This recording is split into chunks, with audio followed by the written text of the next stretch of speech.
Dr. Mike T. Nelson here.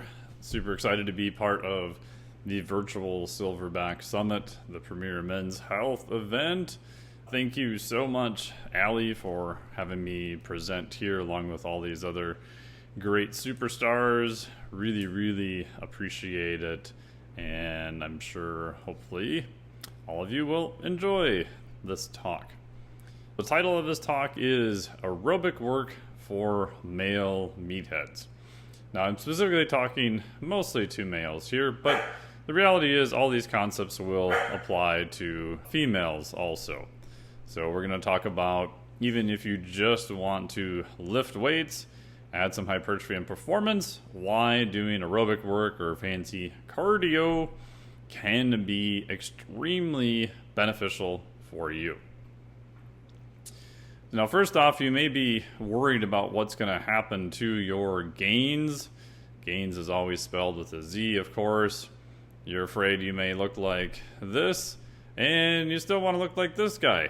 And you're afraid that if you do too much cardio, that this may actually go in reverse, and that would not be good. So what you are looking for then is how can you maximize hypertrophy and still see the gains you want. And my argument here is doing some aerobic work will actually help drive your overall gains. And maybe you're one of those freaks where your aerobic system is already pretty well developed. We'll show you how to do a test to determine that. And maybe you don't have to do as much cardio. But for most people, I think cardio is kind of an unfortunate necessity, even if you're just a lifting meathead and want higher level performance and more muscle. And as you've noticed, these are two different people. To have faith is to trust yourself to the water. When you swim, you don't grab hold of the water, because if you do, you will sink and drown. Instead, you relax and float. So my goal is, the word cardio might even give you some bad nightmares here, but hopefully you can relax, enjoy this presentation, and I'm going to make the argument that aerobic training is kind of a necessitary evil. Necessitary, I think, is a word I just made up. Again, this quote here is from Alan Watts. And I've been doing aerobic work with clients now probably actively for about 8 years. But it took me about half of my career to figure out that, hey, maybe I should do this, even with general population and people who just want more hypertrophy and muscle. Now, anytime you talk about cardio, you'll probably recognize this guy. This, of course, is Roger Bannister. He was the first guy to break the 4-minute mile. And what's interesting, if you look at how he trained, I think success always kind of leaves clues. Not that you want to run a 4-minute mile, but Bannister trained during his lunch hour using the 9-minute jog to a local track to warm up, after which he promptly ran 10 400 meters in a little over 60 seconds each with 2-minute recovery. That sounds completely, absolutely horrible. If you've ever done 400 meters before, they completely suck. So to do 10 of those, no thanks. Then he ran back to work, leaving 15 minutes to eat his lunch and hopefully shower. On May 6, 1954, Bannister's training culminated in a world mile record of 3 minutes, 59.4 seconds. And this was 2 seconds faster than the previous record. So for those kind of records, that is a huge improvement. And you may have heard the rumor, which is kind of true, that after Roger Bannister did it, that all these people started breaking 4-minute miles overnight. Yeah, there was people doing more, but it wasn't exactly overnight. It wasn't like we had thousands of people now the next day running a 4-minute mile. Yes, there was a few more people that did it, but it was over a period of several months and several years. So my background, I did a PhD in exercise physiology, University of Minnesota. I primarily looked at metabolic flexibility. That was my primary dissertation. Started that in research in 2016. Also did some work on heart rate variability. Presented some of these concepts to DARPA, so the Defense Advanced Research Projects Agency, that do all sorts of crazy research. You can look them up online. Peer-reviewed published research in both mechanical engineering or engineering journals and also physiology journals. I did a master's in mechanical engineering, biomechanics. I own Extreme Human Performance, where I work with clients online and do various types of consulting for all sorts of different athletes.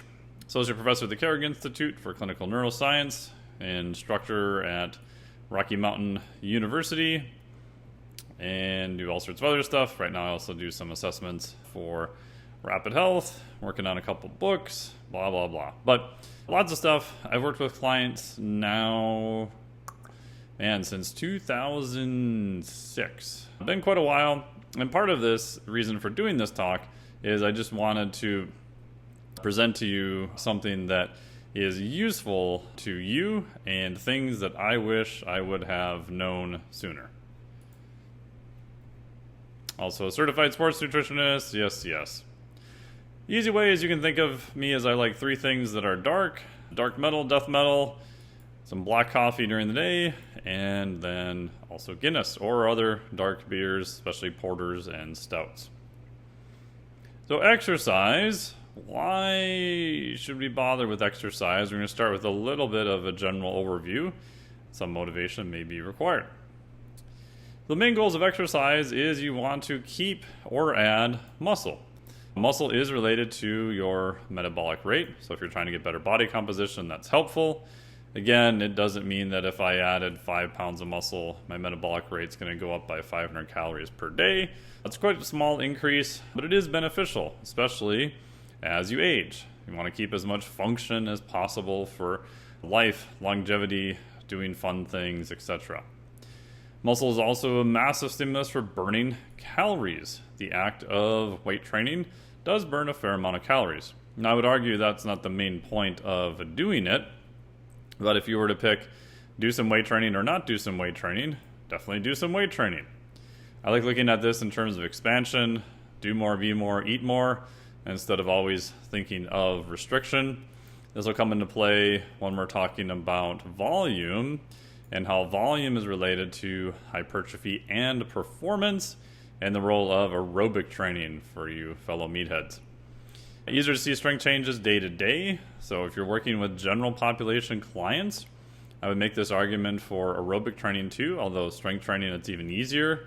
You can show them progress on a week by week and sometimes a day by day method or point.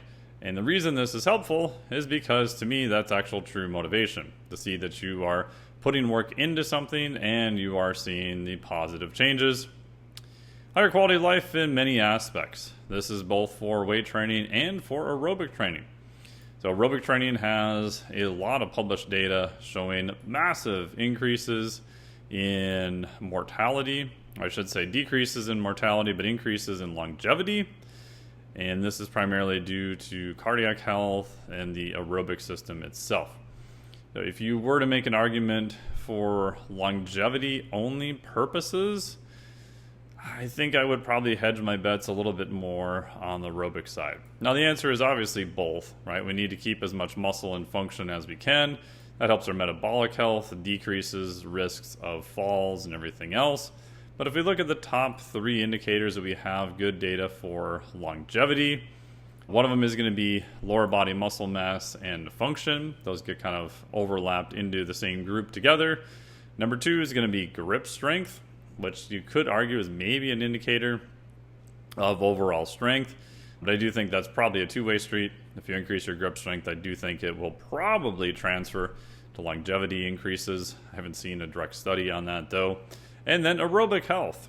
So aerobic health is a huge component of people who want more longevity also. Exercise. In between sets, it's not a rest for me, it's a rest for the weights. Very simply, how do you get bigger muscles? And I would also argue that this directly applies to performance increases also.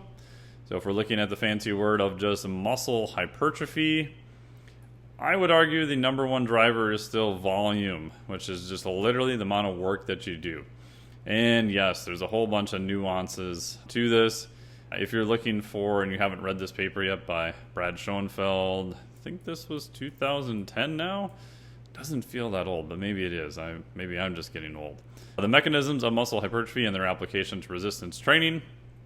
He kind of gives the argument for 3 different ways you can increase muscle hypertrophy.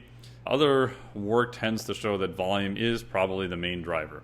Of course, there's some nuances to it and caveats and quality of work and how close you get to failure and all sorts of other stuff the nerds can argue about. But if you can do more work and you can keep up the quality of the work that you can do, my argument is that is going to be the fastest way to increase muscle size hypertrophy, and it also works for performance. So imagine if you want to get good at a skill, you want to be able to repeat that skill, and you want to do that with the least amount of fatigue. If you are more conditioned, you have a higher aerobic base, your aerobic metabolism is better, you will be able to do this. You will be able to get more high quality reps in for that particular skill. Volume is just simply the weight times the number of sets times the number of reps. So you want to do more of this within reason. Now again, I'm a big argument of, I would say that the quality of the work has to remain high. You can't just randomly go to the gym and try to do a bunch of stuff. But if you can keep the quality high, which again, shocker, aerobic training can help with that, you'll be able to do more. It turns out that the aerobic system is what helps you recover from one set to the next, one training session even to the next training session. So if you had dude bro A versus dude bro B, and dude bro A has a much higher aerobic capacity, aerobic metabolism, whatever words we want to use here, and we will define these. He has the capacity to do more work and to get more muscle hypertrophy. Again, this is looking at people as an individual and things that you can control. Shocker, yes, you should go lift, and we still want to focus on the stimulus first. If you've ever seen me present before, you'll see my little slide here about why I keep yammering over and over on overload. That's because that's the main thing that drives performance and hypertrophy. Maybe you've not seen the squatting mouse before. They've got a little shocker plate to get the little guy to squat up and down. The other ones they did here are what called a tail limb suspension. So the little feet in the back have very little resistance at all. They are completely unloaded almost all the time. The little feet in the front have a massive amount of overload because they are required to do more of the work. And what they see is that the feet and the legs in front do get bigger and stronger. Feet and the legs in the back go the opposite direction. And then what's interesting is they did things, they put them on low protein diets, they castrated them, so they took out a bunch of anabolic hormones, etc. What they saw is that they couldn't drive the gains, so to speak, in the little mice to completely zero in the overloaded limbs. So just getting the stimulus right allows you and your clients to goof up a lot of other stuff, and you will still be able to see some progress. Now again, if we do things and provide more protein, more sleep, etc., do we see an enhanced adaptation or gains? Yes, we do. But my point here is if you get the stimulus and the overload correct, it kind of makes up for a lot of other sins that your clients may be doing. Exercise once nearly killed me. You can think of overload as just stress. This stress can be applied in various ways. Maybe you're a weirdo like me and like to pick up heavy dumbbells. Probably don't want to stick your head in alligators. But you are applying stress in all sorts of different forms and different ways.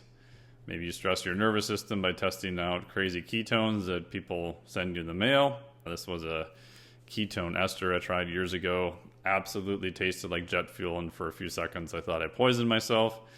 It turns out I didn't. But there's many ways you can add stress to the system. Formerly, we generally think of this as something just called strength training. Again, the key here, keep and add more muscle. This is an adaptation. Adaptation in the body, as we showed with the mouse studies, can't really be stopped if we apply the correct stimulus, but there are things that can change it. If you apply the correct stimulus, your body, because it is survival based, will keep some level of adaptation. And we want to give the body a reason to keep this metabolically expensive tissue.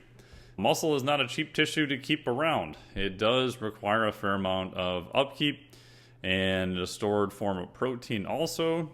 So if there's no reason for your body to hold on to this muscle, it's probably going to go away. And we see this if we chuck people into outer space or put them on bed rest or do things where we dramatically lower the overall stress to their system. Some of the early cosmonauts that went up, they still have massive decreases in bone because they did not have very good effective countermeasures at that time. How do you track this? Really simply, are you better from one session to the next? You could look at this in terms of 1 rep max strength. You could look at this in terms of volume. It's more for hypertrophy. And you can also look at this for density, which is just simply volume divided by time. I would also argue that the quality of movement and other factors would play in here. We then want to look at what is the response or the cost. You can measure this by using something called heart rate variability, which will tell you the status of your autonomic nervous system, parasympathetic to sympathetic, RPE, so radiant perceived exertion, subjective moods, POM scores, sleep, mood, energy, etc. What I've noticed is by doing more aerobic training, it gives you the capacity, as I mentioned, to increase your volume. So I like doing aerobic training because it will help with clients' performance and helps with the ability to do more volume, also better density. Therefore, if you increase that skill, you can get stronger. And it also reduces the total cost. I've noticed if you have a higher and better functioning aerobic system, your stress that you see on the system, if you measure this, say, with heart rate variability, is less. So what you did, if you did the same amount of work, the stress on the system is going to be less, but you will still get a good adaptation from it. Squats, you mean pushing the earth down with my legs. Or my face when someone asks, what do you do for fun? Squats. So here's the lens of how we're going to view this and make the argument of why aerobic training is useful. You've probably seen me present this before. This is a crossover effect from Brooks and Mercier in the early 90s. And simply what it's saying is, if you are at rest, the main fuel, the better fuel to use, is going to be fat. If you're doing more intense work, the main fuel is going to be carbohydrates. So this is aerobic power. You can just think of intensity. If we're all the way out here at 100% intensity, we ideally want to use carbohydrates. Now what we find is that the aerobic system can actually use both carbohydrates and fat. But it depends on what intensity you're working at. Weight training, for the most part, is a little bit more on the carbohydrate side of the spectrum. So we're looking at this from a fuel system point of view. As we increase intensity, we will transition more to a higher energy intake fuel of carbohydrates. If we're doing more low to moderate intensity aerobic work, we can actually train the body to better use fat as a fuel. This has lots of benefits for health and potentially for body composition. So one way to look at the fuels that are used, this is via metabolic flexibility. How well can your body use carbohydrates on one end? How well can it use fat on the other end? And then how well can you transition back and forth between those? So the takeaway is low to moderate intensity, we want to primarily use fat. Higher intensity, we still want to reserve the ability to use carbohydrates. and this will become a little bit more important later. The definition of metabolic flexibility, as we mentioned, the fancy jargon is there if you want to go crazy with that. A decrease or loss is hypothesized to play a role in various disease processes. This is from David Kelly, who originally coined the term metabolic flexibility in 2000. And what we also see is that a hallmark in general population is impaired fat oxidation. So to use fat as a fuel, you have to go through two main steps, which I outlined in the Flex Diet Cert, talking about B and B. Number one is you must break down the fat or the triglyceride into smaller components, and then you must burn it, use it for energy. So step number one is break. Step number two is burn or fat oxidation. And it turns out in the vast majority of people that the fat oxidation component is the rate limiter. So if you want to focus on something, you want to focus on limiters. And shocker, it turns out that aerobic training is a really good way to train your body to increase using fat as a fuel, which can indirectly help performance, health, and metabolic flexibility. We just talked about this little graph here. So this usually begs the question, what about high intensity intervals or HIIT?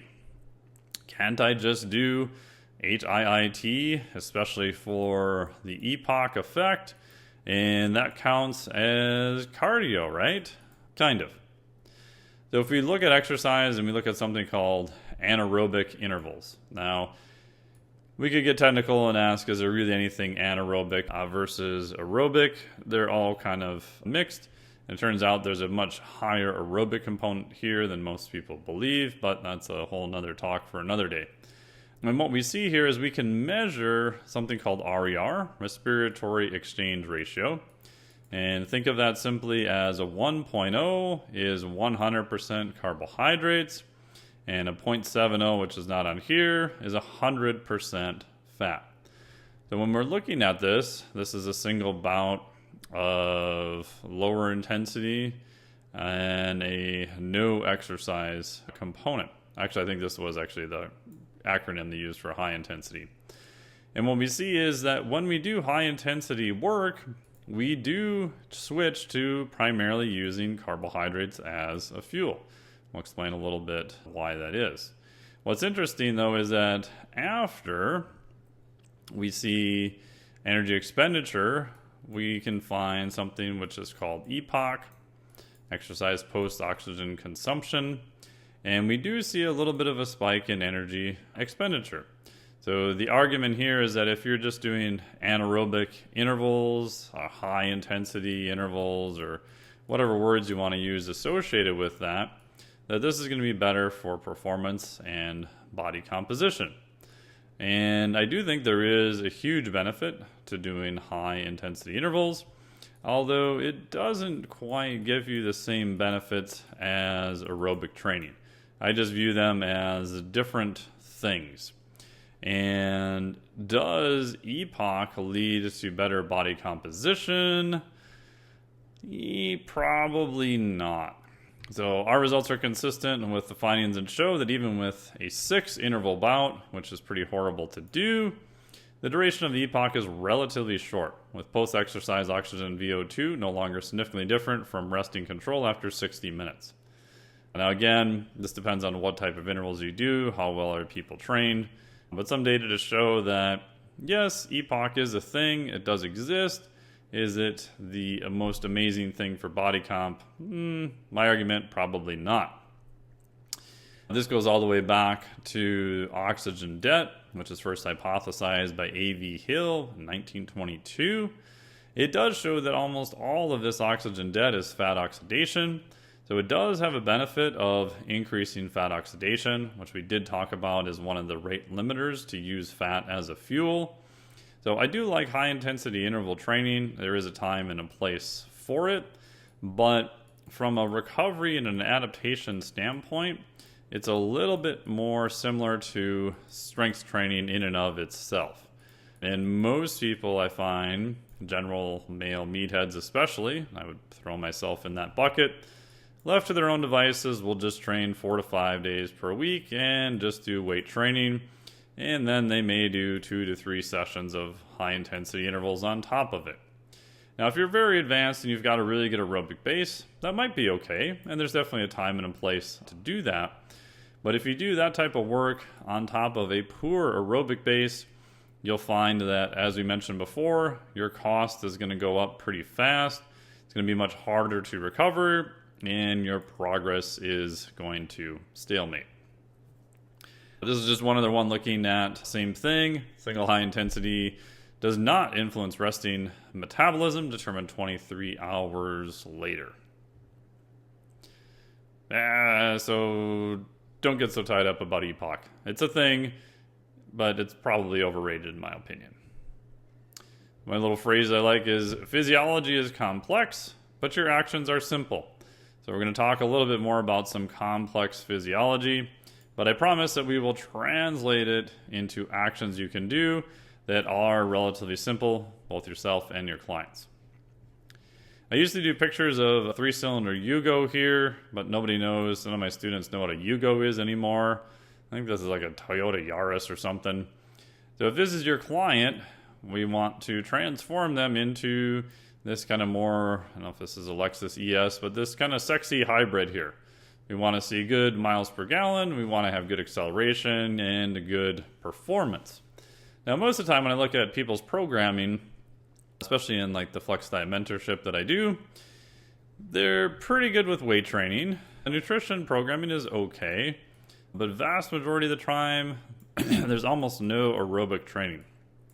And you can think of aerobic training as just the size of your aerobic metabolism. We want to increase this. And in the formal literature, the way you measure this is something called your VO2 max. So a component of trying to get better performance in body composition and adding some muscle, ironically, is to increase your VO2 max, your aerobic capacity. When I view things, I try to look at them through what is the rate limiter. We talked about that with the use of fat as a fuel. So it turns out the burning of fat itself is actually a rate limiter. Actually used to be a show called Leverage that was on TV. It wasn't too bad, but nobody's ever really heard of it before. So what is your rate limiter, or what is kind of the kingpin, right? The thing that you attack first, and then everything downstream from it works better. Once you can figure this out, this allows you to program and to train that thing, and you see all sorts of benefits downstream, and your clients think you're like some kind of crazy ass magician. This gets pretty complicated when we try to figure out what our rate limiter is actually in physiology itself, and I'm not going to go through all of these. One of them might be fuel or bioenergetics, and again, these are all kind of what you engineering geek speak, we would say constraints on the system. My bias is that breathing is going to be number one. If we look at how the body is arranged, it is definitely survival based. So if you want a higher level performance, you just need to teach your body to survive better. Within fuel or bioenergetics, we could break that down into aerobic versus anaerobic.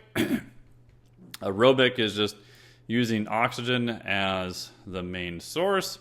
Anaerobic is not necessarily using oxygen.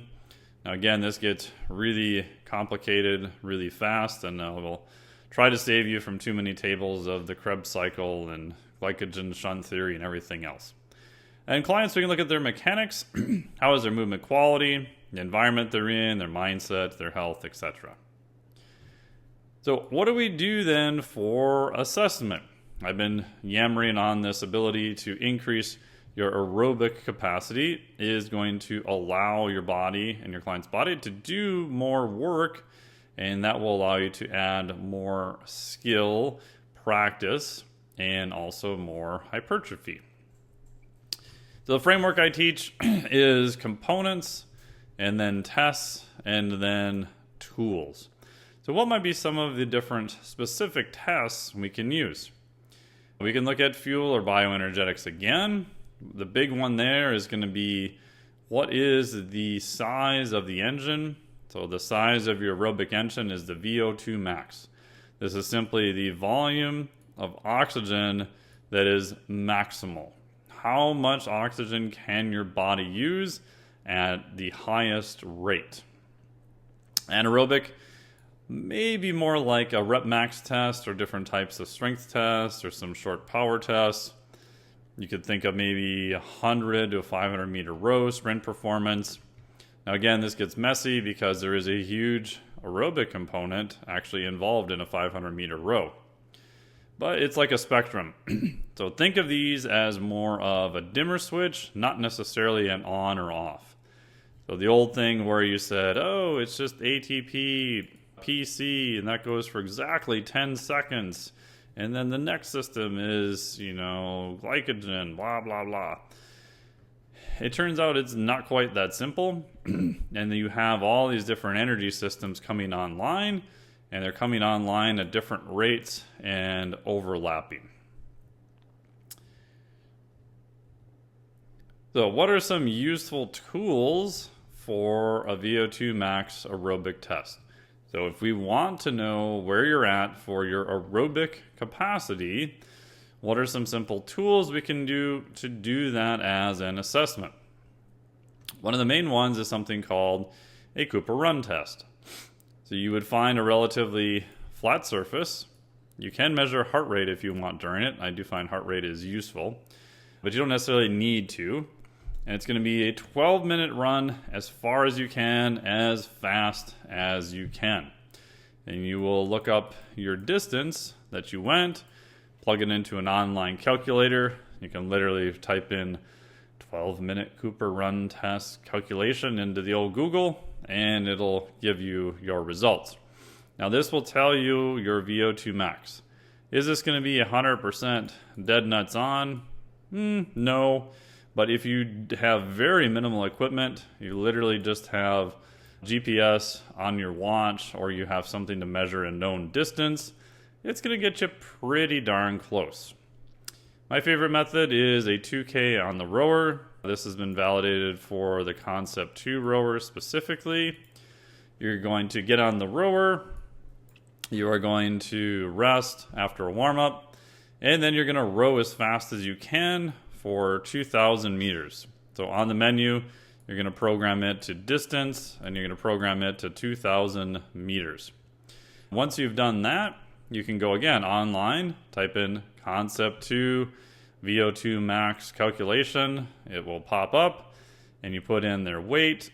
Most of the time when you do this, there's a little box that says, are you highly skilled or not highly skilled? You're going to mark not highly skilled unless you are an elite level rower. You have their weight. I think it does ask if you're male or female. And then it will spit out your VO2 max. They have a nice little table down below, and it'll tell you what is your VO2 max. A YMCA step test. I don't use this one that often, but especially in older populations, you can look up how to do that online. You're basically stepping up and stepping down and measuring heart rate changes. All of these allow you to convert some type of performance test into a VO2 max number. So this is the size of your aerobic engine. Just think of VO2 max is similar to your 1RM. If you're doing a deadlift and your 1RM is, let's say, 4 plates aside, it would be 405. So the equivalent of a 1 rep max test for your aerobic system is going to be your VO2 max.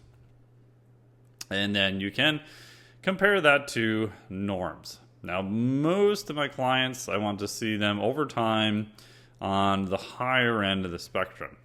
How high depends upon different risk factors, what are their goals, what do they want to do, etc. But if you are at, let's say, the 20th percentile of the population, that's pretty darn horrible. You definitely want to work on that. If you're at like the 80th percentile, maybe. I think there might be some benefits from there, but it's definitely not going to be as much of a rate limiter. The hard part whenever I present this is people are like, what number should I get to? I don't know.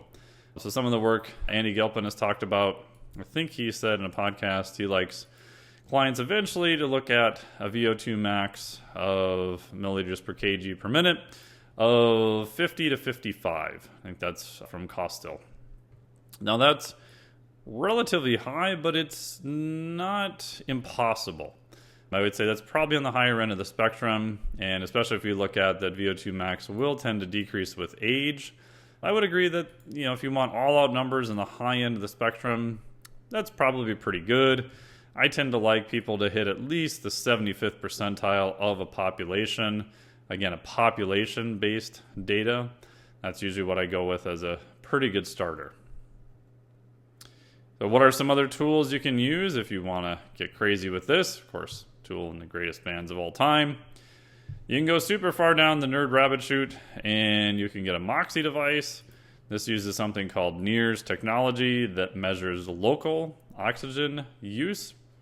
You can also get your own metabolic cart now. So I have both of these. I have a Moxie system and a Pinoy metabolic cart. This is a portable metabolic cart. And what it does is it allows you to measure the air going in and the air going out. So we're looking at oxygen and CO2. When we do that, we can tell all sorts of stuff systemically about what's going on, such as your VO2 max, which would be measured by something called indirect calorimetry. That is going to be kind of the gold standard of how you would measure a VO2 max.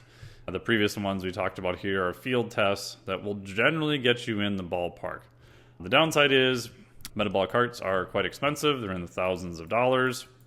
They can be sometimes finicky also. NIRS technology, you can measure local muscle oxygen use. It's a little bit hard to convert that into a VO2 max though, because VO2 max is going to be kind of an overall systemic type measure. But if you want to know locally what's going on with the muscle, that would be a good way. My bias is if you really get into this, I like using both because I can have a local effect and I can look at systemically what's actually going on. But again, you don't necessarily need either one of those tools. With my online clients, I just have them primarily do 2K on the rower or sometimes a Cooper run test. So what about kind of the anaerobic side of the spectrum? What are some of the differences in weight training versus aerobic work? And I'll kind of go through this relatively fast. So we have muscle energy production here. This is something called glycolysis, where we're using basically carbohydrates to create energy. Hopefully not everyone completely checked out on this. Just give me 2 minutes and I promise this won't be too terribly painful. In short, we're using glucose. I'm going to go through a series of reactions and we're going to produce some ATP. All right, so we get 4 ATP there. ATP is obviously the cellular currency that our body uses for energy. So step 1, glycolysis, split sugar, cytoplasm of the cell. Next step, we go through the Krebs cycle, which I said I promised I'll make this relatively short. I didn't put any real huge diagrams on here. I'm not going to bamboozle you with the Krebs cycle for the next half hour. But in short, the Krebs cycle, CO2 is a byproduct, and we're primarily making stuff for the electron transport chain. So in this step, don't really produce a lot of ATP. Now the main part where we're doing all this is the electron transport chain. This is where we're finally making a lot of ATP. And I'm not going to walk you through all the little complex 1, complex 2, blah, blah, blah, blah. The key here is we're creating this gradient between the membrane of the mitochondria. The mitochondria are little powerhouses of the cell. And when we do that, we can run something called ATP synthase, and we create a whole bunch of ATP. And ATP is what actually powers the body. The reason this is important is that we have lots of enzymes that catalyze this, and any slight change in these enzymes will alter your reaction. And remember that CO2, if you're producing more CO2 production, in short, this can make your blood change your acid-base balance in your blood. So aerobic metabolism is going to use oxygen for energy. This could be both carbs or fat. It's slower, but it can produce a lot more ATP. The anaerobic metabolism, where no oxygen is used, this is primarily only carbohydrates. It's much faster, so when you're doing muscle contraction, but we get a lot less ATP, and we get something else that's produced, which is hydrogen ions. So both of these are useful, but it's the rate of ATP production that is different. So anaerobic, we can get faster ATP, but we don't get as much. Aerobic metabolism, we can get a ton of ATP, but it's a little bit slower. So the caveat or the takeaway here is that if your aerobic metabolism is really bad, you are cutting out your body's main ability to produce a lot of ATP. And again, we want to make this engine, because it's primarily producing most of the ATP, bigger, so that we literally have more cellular energy. One of the downsides of anaerobic metabolism is we have hydrogen ions that are also produced. When we break down glycogen, we have the production of lactate plus hydrogen ions. Sometimes you may have heard of, quote unquote, my little air quotes here, lactic acid. Lactic acid immediately dissociates into lactate and hydrogen ions.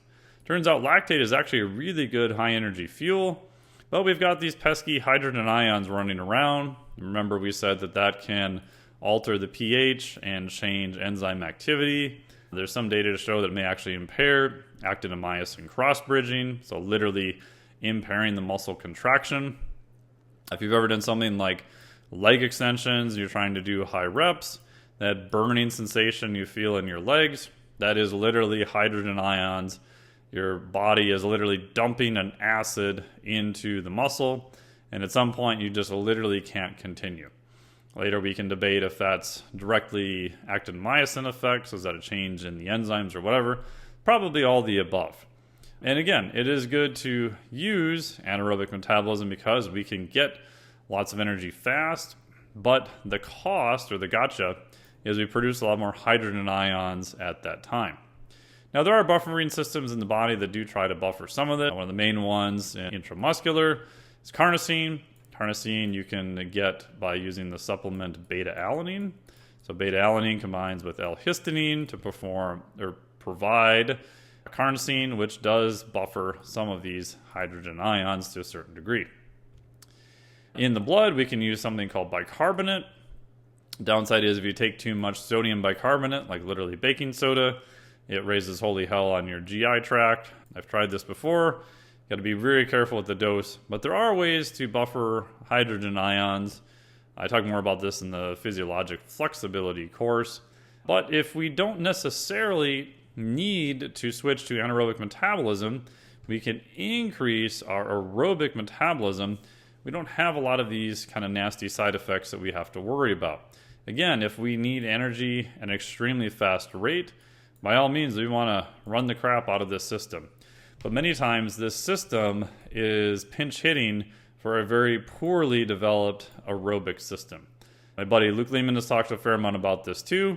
He's seen this, and I've seen this also, that some clients, you pull like a resting lactate, they're already relatively high before they do any exercise. To me, that's a hallmark of an extremely poorly developed aerobic system, and that is going to limit the amount of muscular work you can do.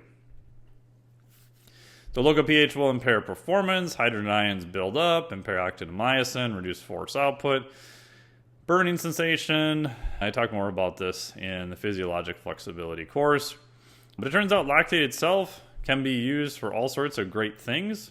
It is metabolically, can be oxidized, it can be used as regulatory effects, may help something called PGC1 alpha. It's the main regulator even for aerobic performance. The lactate in the Cori cycle, the takeaway here is that we can convert some of this lactate back into glucose. This does take a little bit more time, and you'll notice here that blood lactate gets used by the kidneys, the heart, and primarily it appears the oxidative fibers of the muscle, right? Oxidative meaning using oxygen.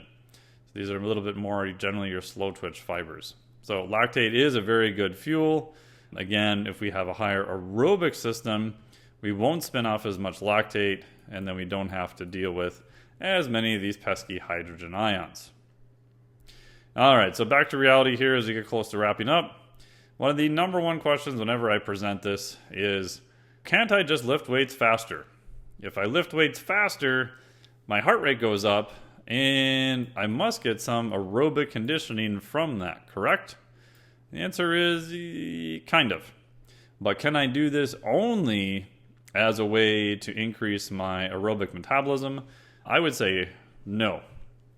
The reason why is most of the time when you're doing this, you're more on the anaerobic side, which again, that's not necessarily a bad thing, but if you're trying to develop your aerobic system, it's going to be much harder. Now, could you go at a slower pace? Could you do some other stuff? Maybe. One of the other issues is you have a higher afterload. So afterload is the amount of pressure your heart has to contract against to get blood the heck out of it. If you imagine, let's say you're doing the old 5-minute kettlebell snatch test, you have a fair amount of muscular contraction in the limbs. And when that happens, it is squishing some of the vessels. Squishing some of the vessels, so it's harder to get blood flow through. Therefore, the contractility of the heart has to go up in order to get blood out. So this pressure, this afterload is higher, and you need more of a higher contraction of the heart to get the blood out. Now, compare this to someone who is just, this is a horrible picture, riding a bike. They don't have much muscular activation in their arms, and they're primarily circulating a lot more blood volume, and they can do this with a much lower afterload. The heart doesn't have to work as hard because there isn't as much of this pressure gradient to get everything out.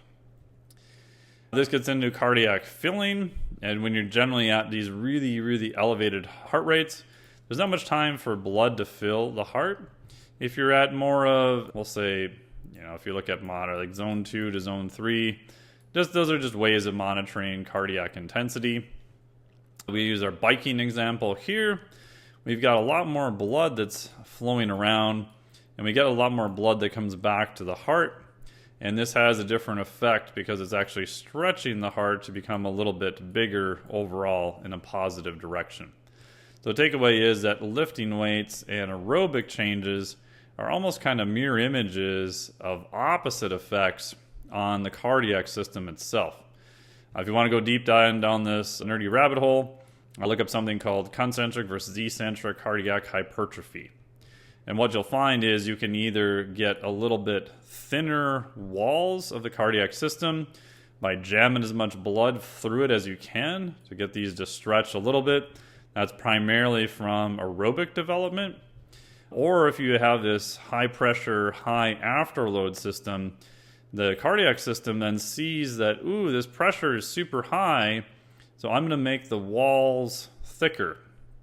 Right? So bigger muscle, more stress, you get cardiac hypertrophy, but the downside is that the heart can't really get much bigger going out. It has to add layers inside. So the amount of blood you can get back into the chamber is then decreased. So again, if you get bored, you can look up cardiac versus eccentric versus concentric hypertrophy. There's also different changes in fuel usage, as we mentioned earlier, with the different systems. All of this to say, yeah, you can do Metcons, and there is a time and a place for them. I think there is some benefit to them. But would I say, could you use Metcons only in place of aerobic adaptations? My thought is no. They're kind of their own little animal thing in and of themselves. I was just thinking about lactate.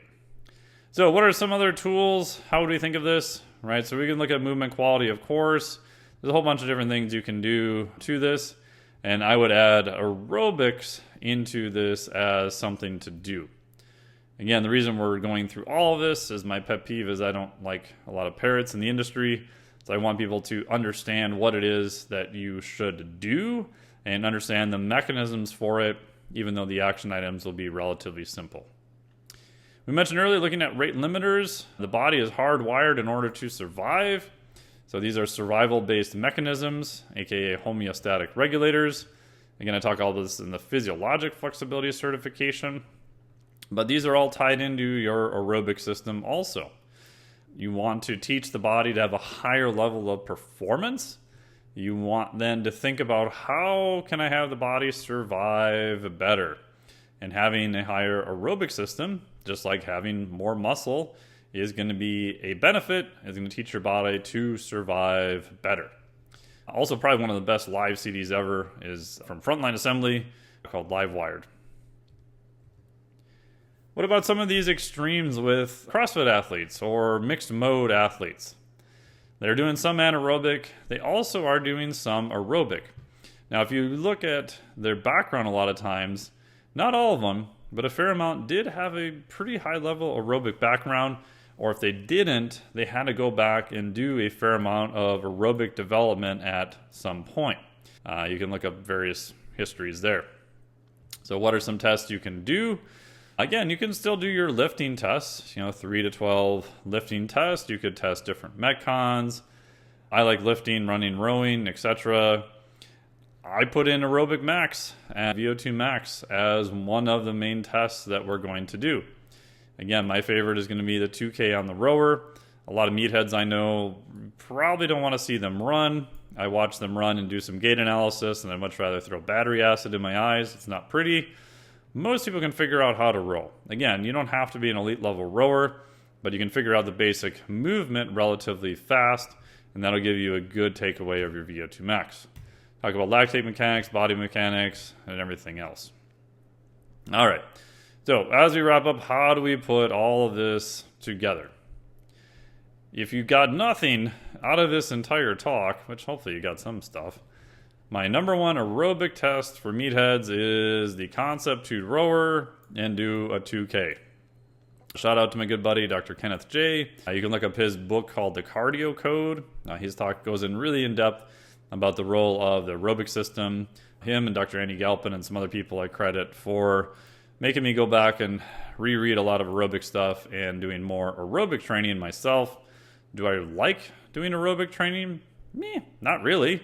But I do find that the benefits that I feel, my ability to do more work, just be more resilient to stress overall, is much better. And then ditto for all clients and athletes that I work with.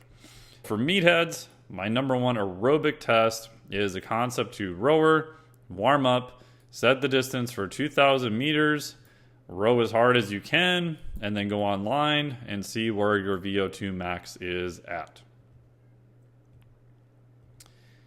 We also want to have some sort of process, so I'd encourage you to spend some time to think about an SOP, standard operating procedure. I just usually do these as a screencast for online clients. Start really simple. You can even just video yourself how to set up the rower, put a heart rate strap on, etc. This way it's going to also be standardized, and that's a really big thing when we want to repeat this test some other time. So we want to make sure we have at least some standards. Now don't let this stop you from doing it. I do think just having clients do a 2K is going to be beneficial, but over time we always want to refine our process. Process, also a great album by the band Skinny Puppy. Screw ups are going to happen. God knows I've made a lot of screw ups. I do a lot of kiteboarding, and I don't know if I've ever had my lines turn into this much of a mess, but probably pretty close.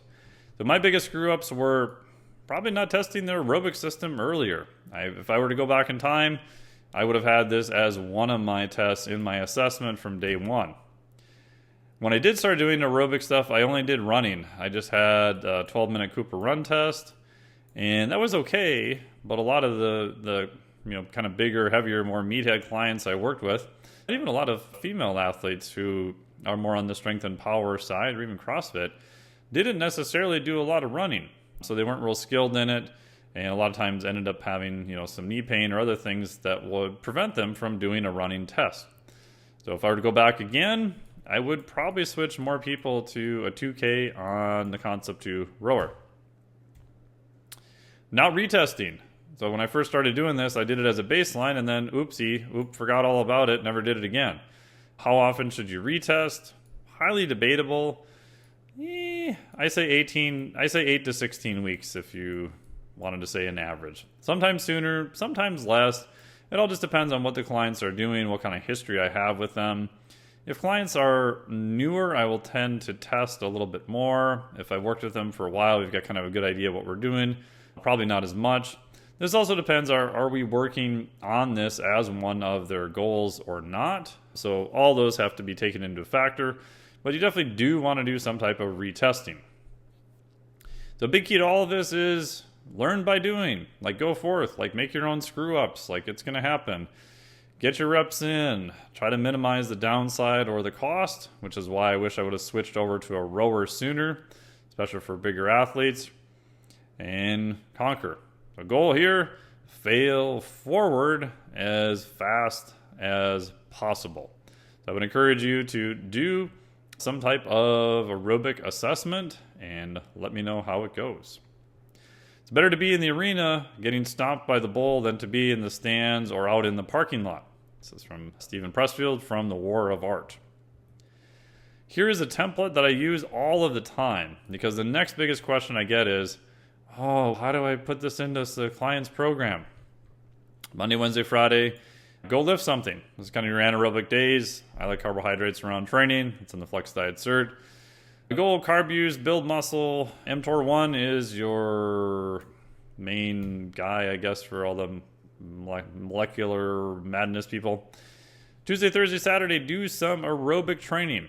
Now, another caveat here is aerobic training is aerobic training. Can I lift weights faster? No, that's a Metcon. That's something a little bit different. I stole this from my buddy, Dr. Kenneth J. What are your methods for aerobic training? You can do a rower. You can run, bike, cross-country ski, Versa climber. That's it. Most people are not high enough skilled for swimming to be a true aerobic test. If you're an elite level swimmer, then yeah, maybe.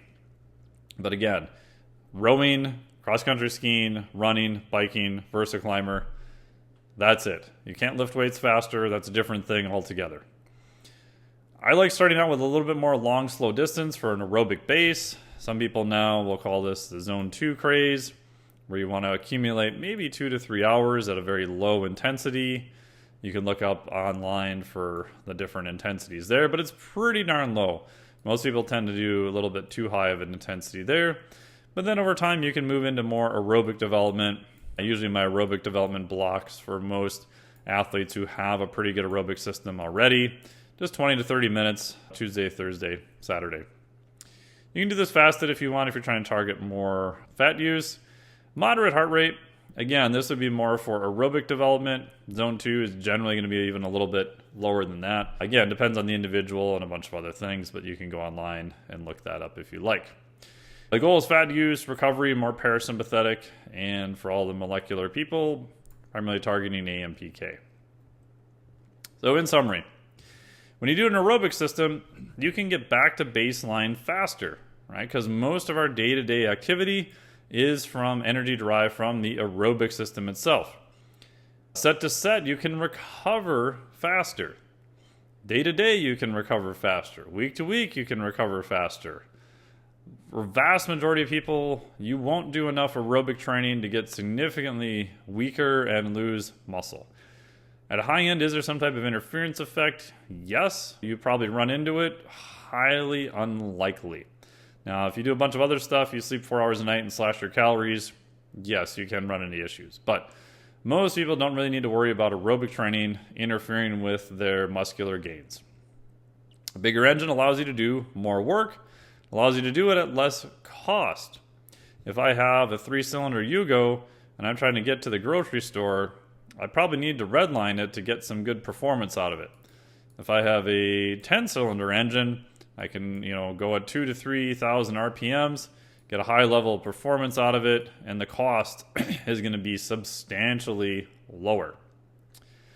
So there you go. That's my rationale of why meatheads should do aerobic training. Looks like I clocked in right here at an hour almost exactly.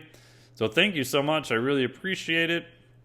If you want more information about nutrition and recovery, check out the Flex Diet Cert. Go to flexdiet.com. You can also get onto the wait list there. And if you want to get crazy, I will give you a free gift. Go hop onto the wait list. Go put you on the newsletter. And then just hit reply onto the newsletter.